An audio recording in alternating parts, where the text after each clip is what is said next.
Hi everyone, it's Muriel. I'm here with a project share. This is one of my DIY projects that I have been working on. These are glass jars that I picked up at the Dollar Tree, and I painted them using some chalk paint, and I plan on taking them to work with me, putting them on one on my desk, and the other ones I have cabinets that I kind of in my cubicle place flowers on, and they came out really well. I only had issues with the brush that I was using for the paint, and I'll show you. The paint that I'm using is the Waverly chalk paint, and I picked this up at Walmart. I had it ordered it online, and I have several colors. I went back, these here actually, when I went to pick them up, they were on sale. They were really inexpensive. I think I got these for under $5, but they're an acrylic paint, a matte finish, and I did not use the brush that I normally use. This is the brush that I purchased also from Walmart to use when I'm doing my chalk paint. As you know, I altered some other mason jars, but this time I thought I would use the sponge, and that was a no-no because this does not work well. I did all three with the foam brush, one coat, let it dry overnight, but believe it, when I went back to do a second coat, this sponge brush would move the paint from the glass. So I had to just totally let it dry another day and then go back and use the regular brush. So you can kind of see where there's some streaks here, and at this point in the game I'm not going to fix it or change it. I don't feel like painting anymore. So, but let me tell you what I did. I used some contact or transfer tape. This is some transfer tape that I got from Cricut.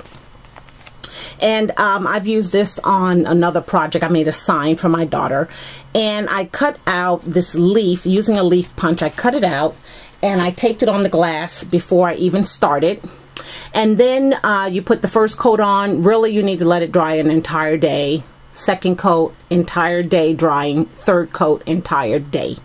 And then once it's dried, then you can remove the transfer tape and you'll have that image, and it really looks cool. Now, I've seen on some tutorials people fill them with popcorn kernels. Some people put a lantern in them.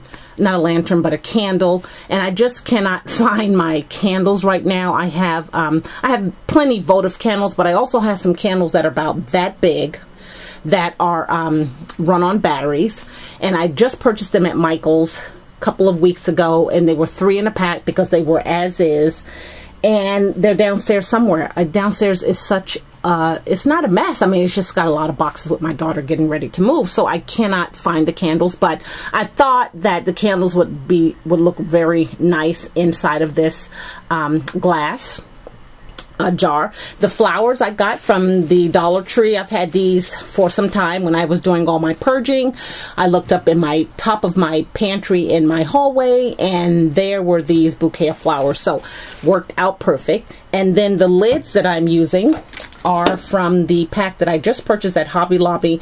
These were 2 gold lids, and then these were copper tone. So all the lids are gone. Hallelujah. You can throw that in the garbage. The green one turned out a little bit better, and these I did not do my wax, but I have another finishing spray that I want to use on them instead, so I will just cover that up, and then I'm going to spray them just to protect the chalk. And then here are these daisies, or the sunflower, excuse me, that I have in that jar there. And this is the gold lid that I'm using. And then on the brown one, which is probably the best one that came out, except I got a little thing of green here, but I can touch that up with some paint.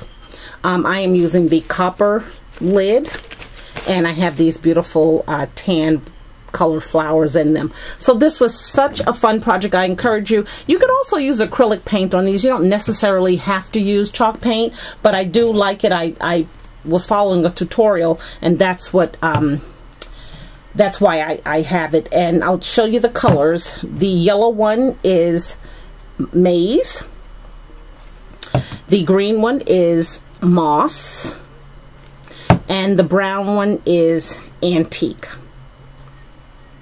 And this, I just noticed it, this is a wax paint where the other ones are chalk. No wonder it feels so much better.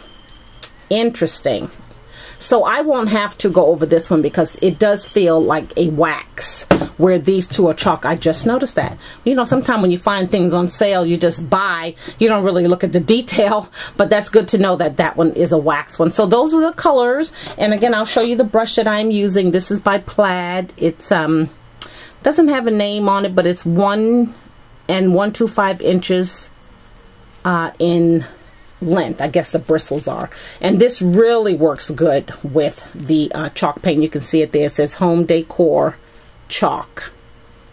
So I thank you guys for watching. I am so happy with these projects that I'm completing. I did finish my wreath, but I will be back at another time, maybe today, and show it to you. I'm going now to get my hair dyed. So talk to you guys soon. Bye now.